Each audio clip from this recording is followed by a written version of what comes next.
مسافر سوتے ہوئے قتل کیے جا سکتے ہیں۔ آنٹی اگر یہاں مسافر نہیں آتے تو سرائے کا کیا مقصد ہے؟ مجھے کوچوان نے بتایا تھا کہ یہاں شریف مسافر رکنے کا سوچ بھی نہیں سکتا۔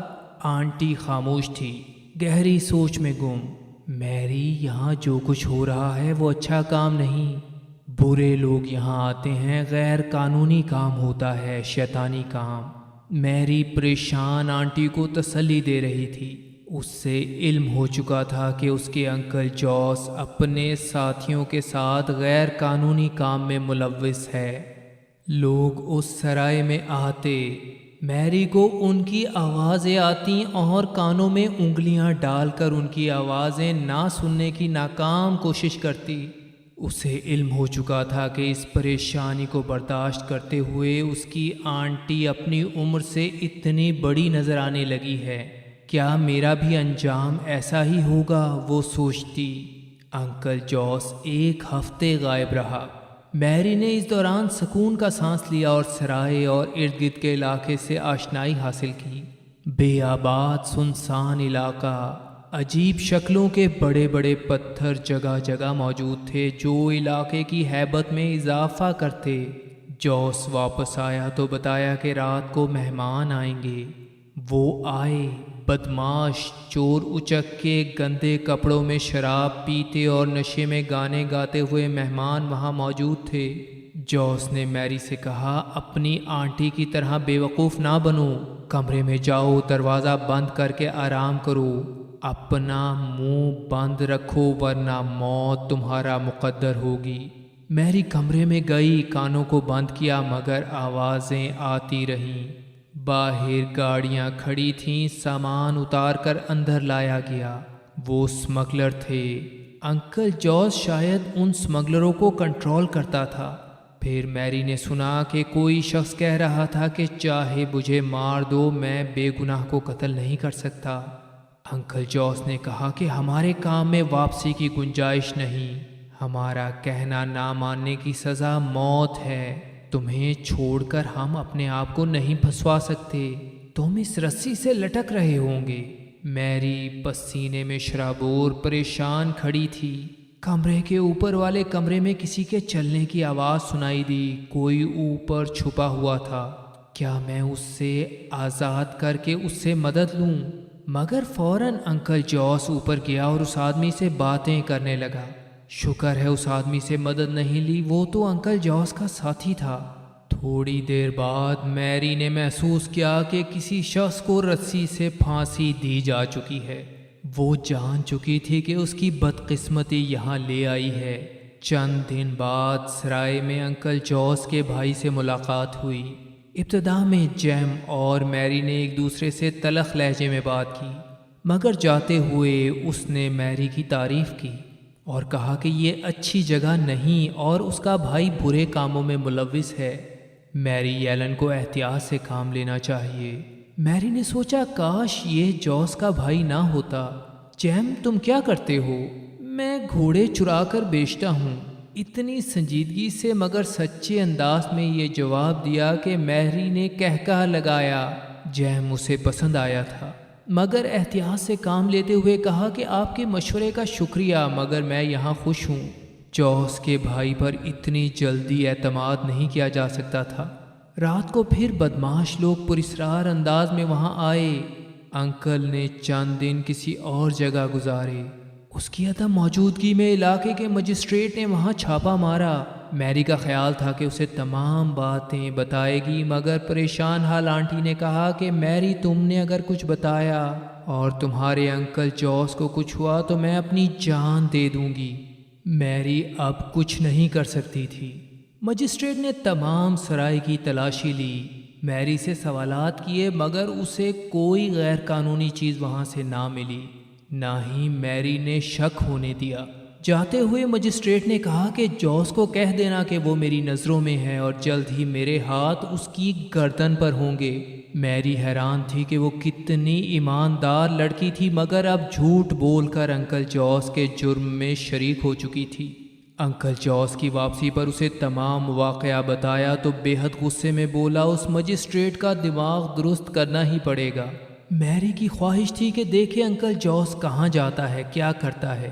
ایک روز اس کا پیچھا بھی کیا مگر جلد ہی وہ نظروں سے اوجھل ہو گیا۔ میری پریشان تھی کہ اب کیا کرے۔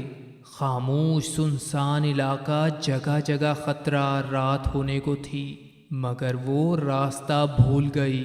تھکی ہوئی میری کو اندھیرے میں گھوڑے پر سوار ایک آدمی نظر آیا۔